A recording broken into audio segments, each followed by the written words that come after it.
이번 시간에는 AS의 중요성, 애프터 서비스의 중요성에 대해서 또 같이 공부할게요. 애프터 세일 서비스의 약자죠.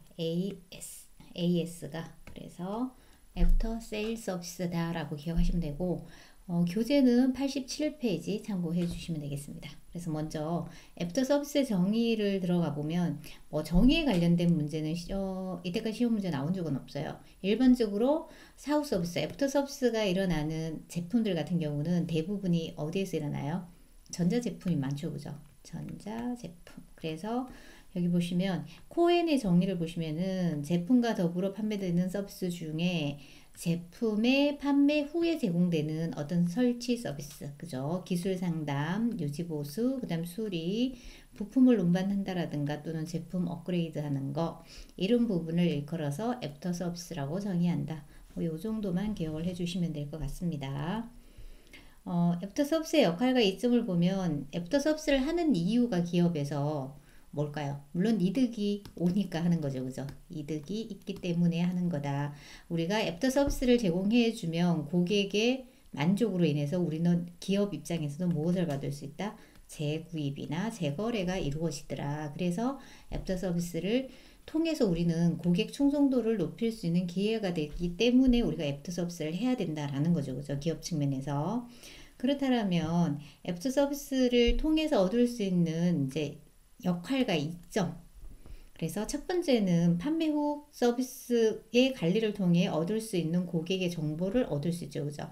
여기에서 얻을 수 있는 정보를 보시면은 기존의 제품의 품질 기능 향상에 도움이 되고, 그 다음에 고객 니즈를 충족할 수 있고, 그죠? 그 다음 또 하나는 신제품 개발에 필요한 시간과 비용을 절감할 수 있어요. 애프터 서비스가 일어나는 부분에서 계속 똑같은 문제가 발생했다. 그럼 어떻게 해야 돼요? 당연히 서비스를 수정을 해야 되잖아요, 그죠? 수정. 그래서 다음 제품을 개발할 때 어떻게 해야 된다? 반영해서 제품을 개발한다. 그래서 가령 우리 압력밥솥 많이 쓰잖아요. 근데 압력밥솥이 안에 내솥 위에 뚜껑이 전에는 분리가 안 됐었잖아요. 그 분리가 안 된다라는 씻기가 힘들다라는 이런 문제점이 자꾸 도출이 되니까 어때요? 쉽게 커버를 제거해서 깨끗하게 씻을 수 있도록 요즘 분리 커버를 제공하죠, 그죠? 그런 것들이 여기에 해당된다고 보시면 돼요.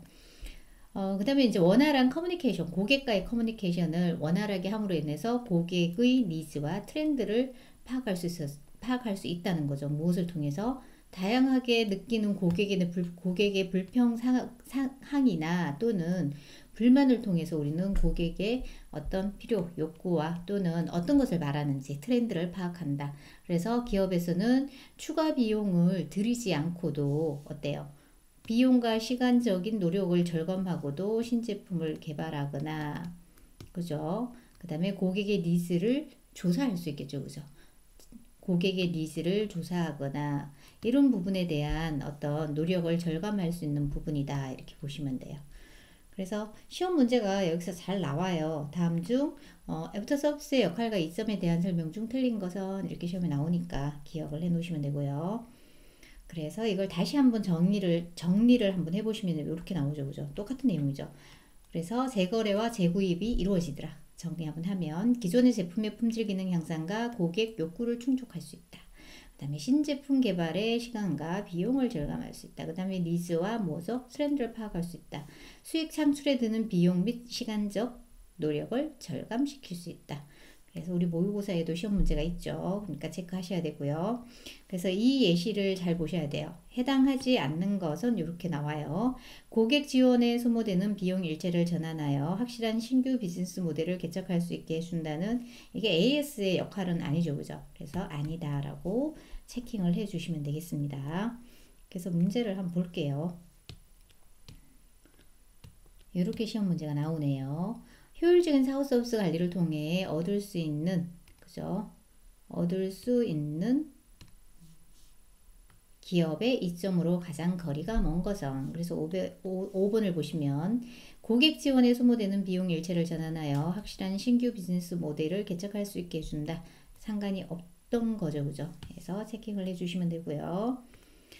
그 다음 두 번째는 그 다음에는 애프터 서비스의 품질 요소. 그러면 우리는 애프터 서비스는 어떻게 받아야 되나요? 물론 전자제품이라든가 어떤 제품적인 요소에서 애프터 서비스는 당연히 받아야 되는 거죠. 그래서 당연하게 받아야 되는 거야. 그래서 우리가 애프터 서비스의 품질 요소는 당연적 품질이라고 한다. 기억하시면 되고요. 우리가 이게 가노 또는 카노 노리아키라는 일본 품질 경영 학자에 의해서 제시된 방법이에요. 제시된 이제 품질 모형이라고 생각하시면 돼요. 그래서 이 부분은 우리가 4장에서 품질 모형에서 다시 한번 배울 거예요. 카노의 품질 모형. 그래서 카노는 이 5가지로 제시하였는데 품질을 매력적인 품질, 이론적 품질, 그 다음 당연적, 무차별, 역품질 요소라고 해서 5가지로 제시를 해요. 그런데 여기서 다 아실 필요는 없고 애프터 서비스에 해당되는 품질 요소는 당연적 품질 요소로 취급되어야 된다. 이거 꼭 기억하셔야 되고요. 그리고 애프터 서비스에서 처리 시간은 어떤 요소다? 감동을 주는 요소잖아요. 빨리 처리되면 감동받죠, 그죠? 그래서 얘를 매력적 품질이라고 한다. 처리 시간, 매력적 품질, 애프터 서비스 품질 요소는 당연히 받아야 되는 당연적 품질 요소다. 여기까지 기억을 해주시면 되고요. 뭐 이런 부분도 뒤에 가서 다시 한번 할게요. 그래서 문제로 살펴보시면 이렇게 되어져 있어요. 보기의 가로에 알맞은 용어는 이렇게 쉬운 문제죠. 보기를 보니까 애프터 서비스는 이미 판매한 제품의 결함으로 인하여 주로 발생되고 있다는 측면이 강하다. 이러한 맥락에서 볼 때 애프터 서비스의 품질 요소는 카노, 그러니까 외국어 표기 기법이니까 가노, 카노 똑같다고 생각하시면 돼요. 제시한 땡땡땡으로 취급되어야 한다는 의견이 지배적이다. 그래서 당연적 품질 요소. 그래서 객관식으로 나왔겠죠, 그죠? 해서 체킹을 해주시면 되고요. 그 다음에 애프터 서비스 품질 차원은 이제 브래디와 크로닌이 이 품질 차원을 연구를 해서 이렇게 발표를 한 내용이에요. 영향도가 이러한 것들이 있더라.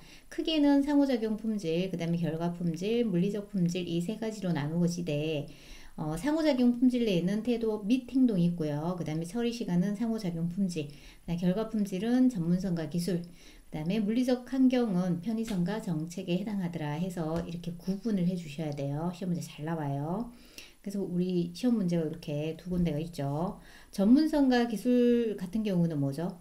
애프터 서비스에서 가장 중요한 부분이죠. 우리가 애프터 서비스를 받으러 갔는데 어떤 문제가 해결이 되었는가, 되지 않았는가, 그 결과가 중요하잖아요. 문제가 처리되어진 정도, 그래서 전문성 기술이 있나 없나 라는 거죠, 그죠? 그래서 문제점 파악 정도, 수리 직원의 전문 기술 보유 정도, 그 다음에 사후 문제 해결 정도, 서비스 후의 제품 신뢰도, 그 다음에 서비스 항목 외 서비스. 그러면 여기 보시면 전문성 기술 빨간색 있죠, 그죠? 그러면 다음 중 전문성 기술에 해당하지 않는 것은 이렇게 찾을 수 있는 문제가 나올 수 있겠죠. 그러면 직원의 믿음, 말과 행동은 태도 및 행동에 해당하는 거다. 상호작용 품질 중에 이렇게 골라내는 문제 한 문제. 그 다음에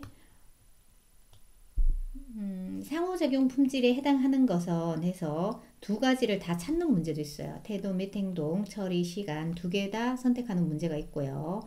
다음 중 태도 및 행동에 해당되지 않는 것은 이렇게 또 찾는 게 있겠죠, 그죠? 이렇게 연결할 수도 있습니다. 일단 물리적 환경에서는 물리적 환경 가기 전에 상호작용 품질 볼게요. 상호작용 품질 안에 태도 및 행동 안에는 이런 것들 사람과 관련된 거죠, 그죠? 접수 직원의 친절도, 수리 직원의 친절도, 그 다음에 도움 의지가 있는지 없는지, 직원의 말과 행동도 어디에 해당된다? 태도와 행동에 해당한다. 처리 시간은 이제 접수 시간이나 접수 후 수리 시간이 있겠죠, 그죠? 물리적 환경에서 우리가 애프터 서비스를 받으러 갔을 때 우리가 기다리는 공간을 이야기하죠. 기다리는 공간이 편리하다 또는 음료라든가 여러 가지 그런 부대 시설이 있다 없다 이런 것들이 해당된다고 보시면 돼요. 전화 상담실 이용의 편리성, 서비스 센터 방문의 편리성, 내부 시설의 배치, 편의시설. 요즘 편의시설이 엄청 잘 돼 있죠, 그죠? 그다음에 서비스 센터 이용 시간의 편리성 이런 것들이 편의성이고요. 정책은 뭐예요? 무상 수리 기간이죠, 그죠? 그래서 보증 기간 이런 것들, 무상 서비스 보증 기간, 수리 비용, 유무상의 합리성 이런 것들이 정책에 해당된다. 해서 크게는 상호작용, 결과, 물리적, 그 다음에 결과 안에는 전문성, 상호작용 품질 안에는 태도 및 행동, 처리 시간, 그 다음에 물리적 환경에는 뭐예요? 편의성과 정책이 들어가 있다. 이렇게 구분하는 거 기억을 해 주시면 되고요. 그래서 우리가 문제를 한번 풀어보시면은 이렇게 나와요. 브래디와 크로닌이 제시한 애프터 서비스의 품질 차원 중 상호작용 품질에 해당하는 것 찾는 거죠. 그죠? 아까 전에 뭐가 있었나요? 태도와 행동이었죠. 그죠? 다음에 브레니와 크로닌이 제시한 애프터 서비스의 품질 차원 중 결과 품질에 해당하는 것 해서 결과 여기 있는 거를 찾으면 되죠. 그죠? 전문성과 뭐예요? 기술이죠. 그죠? 기술가와 그 다음에 뭐예요? 라의 전문성 두 개를 각각 독립적으로 띄워놨죠. 그죠? 그래서 가라 선택하시면 되겠습니다.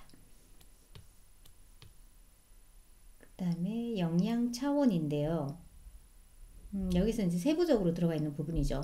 애프터 서비스 품질 차원 영향 중 문제점 파악의 정확도, 서비스 후 문제 해결 정도 및 서비스 신뢰도, 그 다음에 서비스 항목 외 서비스의 정도가 해당하는 게 뭐였죠? 아까 전문성과 기술이었죠. 그죠? 그래서 여기 이렇게 선택하시면 되고요. 그 다음에 또 이런 문제가 나오죠. 편의성과 관련된 내용으로 보기 어려운 것 해서 3번을 보니까 접수 후 수리 시간은 편의성이 아니라 어디에 있었던가요? 아까 전에 상호작용이죠. 그죠? 상호작용 품질에 있었더라. 그죠? 상호작용 품질 처리 시간 여기죠. 그죠? 이렇게 찾는 문제예요. 그래서 나오는 문제 유형은 거의 다 파악을 하셨다고 보시면 되고요. 그 다음에 이제 우리가 이 5가지를 기준으로 해서 미치는 영향도를 조사를 해봤을 때 가장 영향을 많이 미치는 첫 번째가 전문성 기술이에요. 일반적으로 저희가 조사를 해보면, 설문조사를 해보면 고객들이 가장 중요한 게 뭐예요? 하면 처리 시간이라고 생각하시는데 아무리 빨리 해줘도 해결이 안 되면 안 되겠죠. 그죠? 그래서 전문성 기술이 첫 번째, 처리 시간은 매력적이고 감동적이기는 하지만 뭐예요? 5번째, 그 다음에 친절, 태도와 행동이 2번째, 그 다음에 정책이 3번째, 편의성이 4번째. 그러면 시험 문제가 어떻게 나왔을 것 같아요? 가장 영향을 미치는 것, 전문성 기술, 가장 영향을 미치지 않는 것, 순서대로 나열해라. 이렇게 3가지 문제가 나왔겠죠. 그죠? 그래서 3가지 문제로 체킹을 해보시면 되고요. 그래서 문제 유형을 살펴보시면 품질 차원의 영향 요인으로 가장 거리가 먼 것을 찾는 거죠. 그죠? 여기에서는 공식적 훈련 프로그램은 없었죠. 그죠? 정책 처리 시간, 전문성 기술, 직원의 태도와 행동은 아까 전에 있었죠. 그죠? 그 다음에 보시면은 애프터 서비스 품질 영향 요인과 영향도의 관계죠. 그죠? 이 순서를 나타내는 거고요. 여기서 영향도가 가장 높은 것은 전문성 기술, 가장 낮은 것은 처리 시간. 이렇게 푸는 문제예요. 이렇게 체크를 해 주시면 돼요. 그리고 시험 문제가 또 이런 문제 나왔겠죠. 그죠? 애프터 서비스에 해당하는 카노의 품질 요소는 뭐예요? 그러면 뭐가 나올까요? 당연적 품질이 나오겠죠. 그죠? 당연적 품질. 그 다음에 애프터 서비스에서 처리 시간에 해당하는 카노의 품질 요소는 하면 뭐예요? 매력적 품질 요소. 이렇게 선택하는 문제도 나왔습니다. 그죠? 그래서 여기까지 해서 우리가 애프터 서비스에 대한 우리 내용을 살펴봤고요. 다음 시간에는 이 다음 3장의 내용을 살펴보기로 하겠습니다. 서비스 차별화 사례 부분에 해당되는 거죠.